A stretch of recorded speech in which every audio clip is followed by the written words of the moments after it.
Si Monkey D. Luffy ang bida na One Piece. Kahit nasabihin natin ang kwentong ito ay tungkol sa lahat ng Straw Hat Pirates, hindi natin makakaligtaan na si Luffy pa rin talaga ang bida natin. Ang buong kwento natin ay nagsimula kay Luffy, kaya nasa ating pinakamahusay na interes na alamin kung bakit meron siyang filosofiya na protektahan ang kanyang mga kaibigan sa kahit anong paraan, kung bakit niya iniisip na mga pirata ang simbolo ng kalayaan at hindi lagim, at kung paano niya naging nais maging King of the Pirates. So hello guys, ako nga pala si Weld. Sa video na to, pag-uusapan natin ang kahalagahan ng unang chapter ng One Piece. Pag-uusapan muna natin kung saan nagsimula ang kwento ni Luffy. Unang pinakita si Luffy sa unang kabanata ng One Piece, kung saan sinaktan niya ang kanyang sarili na kutsilyo upang patunayan sa mga Red Hair Pirates na handa na siyang maging isang pirat. Handa siyang gawin ito kahit na kailangang saktan niya ang kanyang sarili para makasama sa kanila para maging isang pirat.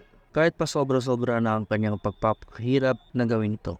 Sa simula pa lamang makikita na natin dito kung gaano katapang si Luffy. Ngayon, tignan naman natin kung bakit gusto mong sa pirata ni Luffy. Ang tema na ito ay makikita natin sa buong kwento ng One Piece. Ngunit, kung titignan natin ang sinabi ng mga Red Hair Pirates sa panel na ito, mahalata natin ang kanilang pananaw. Para sa mga Red Hair Pirates, ang buhay ng isang pirata ay kumakatawan sa konsepto ng kalayaan. Pwede kang pumunta kahit saan mo gusto, napakalawak na karagatan, at pwede kang mag-adventure.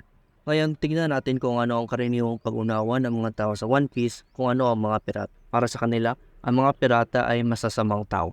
Mapatay sila, tagnanakaw, kumikidnap ng mga bata para ibenta sa mga slave traders, etc. Kumbaga, para sa karamihan ng mga tao sa mundong ito, ang mga pirates ay tinuturing na salot sa lipunan. Kaya ngayon, pag-usapan naman natin ang isa sa pinakamakabuluhang pangyayari sa buhay ni Luffy. Noong inatake ang kanilang bar ng mga mountain bandits at pinahiya ni Higuma ang kanilang leader na si Shanks. Kung makikita natin sa panel na ito, hindi lamang nila ininsulto si Shanks at ang kanyang crew, kundi binuhusan din nila ito ng alak. Para bang pinamukha ng mga banditong ito na hindi nararapat bigyan ng respeto si Shanks at ang kanyang crew. Pero pagkatapos ng buong pangyayaring ito, makikita natin ang reaksyon nila Shanks. Tumawa sila. Hindi sila nagalit at tumawa naman sila. Makita natin dito na grabe ang galit ni Luffy kay Shanks dahil sa pangyayaring ito. Para kay Luffy, si Shanks ay hindi isang tamang pirata at pinahiya lamang niya ang kanyang sarili na ang ibig sabihin ay ang pag-iisip ni Luffy sa panahon na ito ay si Shanks ay duwag. Oo, alam natin kung ano nangyari pagkatapos ng eksena na ito. Hinapay ng mga banitong ito si Luffy, sinaktan siya, tinapon, insulto at tinapakal. Ngunit, makikita pa rin natin sa mga mata ni Luffy na kahit anong gawin nila, hindi siya maghihinaw katawan. Dahil para sa kanya, tama ang kanyang tawa. Nang makita ito ni Higuma, nakapag-desisyon ito na hindi na lang ibenta si Luffy sa circus dahil sa kanyang devil fruit, kundi patayin na lang ito. Pero sa wakas, tumating na rin si Shanks. Nagtaka siya kung bakit walang sumalubong sa kanilang pag-alis. At dito natin makikita ang isa sa pinakabadaas na scenes ni Shanks. Tinutukol siya ng isang baril ng isa sa mga mountain bandits.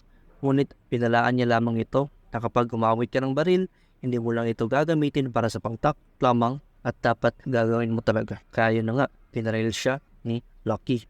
At ang isa sa mga pinaka-importanting sinabi ni Shanks at ang mga salita ng Hirakugi sa pagkatao at pananaw ng Luffy kapag ang usapan ay ang kanyang mga kaibigan na kahit buhusan siya ng inumin, pag-isa ng magkain, o kahit duraan pa siya o lang sa kanya at tatawanan niya lang ang mga ito. Ngunit kapag ang usapan ay ang kanyang mga kaibigan, kahit anong dahilan pa ang gamitin ng iba, hindi niya ito sila papatawarin kahit sino pa man ang umatake sa kanila. At alam naman natin ang epekto nito kay Luffy dahil nangyari rin ito sa kanila ni Zoro sa chapter 224. Noong inatake sila ni Bellamy, tinawanan din sila noong tanong si Nami kung paano nila mararating ang Sky Island. Sa madaling salita, ipinahiya ni Bellamy si Luffy, Zoro at Nami. Dahil ayon sa kanya, tapos na ang panahon na meron pang mga pangarap ang mga pirata. Ngunit napakasimple lang sagot ni Luffy. Hoy, kahit anong gawin nila, huwag sila magakak. Ngayon, balikan natin ang pinag-usapan natin kanina. Pagkatapos bubugin ni Shanks ng kanyang mga kasamang bandits ni Higuma, gumamit si Higuma ng smoke bomb para tumakas at gawing bihag si Luffy. Makikita natin na tinapon ni Higuma si Luffy sa dagat. Dahil siya isang devil fruit user, halos malunod siya. At dito natin malalaman kung bakit pinili ni Luffy na makipaglaban sa mga bandits. Ito ay dahil tinawag ng mga bandits ang Fruity Shanks na mga duwag. Dito pa lamang makikita natin ang halaga na binibigay ni Luffy sa kanyang mga kaibigan. Dahil alam naman natin sa paggawatan ni Luffy, sinabi niya ito, mas masakit ang maging mag-isa kaysa masaktan. Ang katotohanan sinasabi ito na isang bata makes this scene even more impactful. Pagkatapos ito, makita naman natin ang isa sa pinaka-iconic na eksena sa buwan, ang paglabas na isang seeking at ang pagsakripisyo ni Shanks sa kanyang kamay para maligtas si Luffy. At ulit natin makikita ang tema ng pagsasakripisyo ng sarili para sa iyong mga kaibigan. Ang eksena nito ay malalim na nakaapekto sa paraan kung paano makita ni Luffy ang mundo. Ang halaga ng pagprotekta sa inyong mga kaibigan sa kahit anong paraan at ang dahilan kung bakit ang mga Straw Hats ay napakamapagmalasakit sa isa't isa. Ito ay dahil handa nilang isakripisyo ang kanilang sarili para sa isa't isa. Ito ay isa sa mga paunahing dahilan kung bakit labis nating minamahal ang kwento ng One Piece. At ang simula ang lahat na nito dahil sa impluwensya ni Shanks kay Luffy. Dito makita natin si Luffy, lalo pa siya para sa kanyang sarili. Okay lang sa kanya kung hindi siya isama ni Shanks sa paglalayag sa dagat. Dahil gagawa siya ng kanyang sariling crew. Na sa kanyang sariling salita ay magiging mas malakas pa sa crew ni Shanks at siya mismo ang magiging King of the Pirate. At ito ang unang pagkakataon na ating maririnig si Luffy na nagsabi ng mga salitang I'm gonna be King of the Pirates.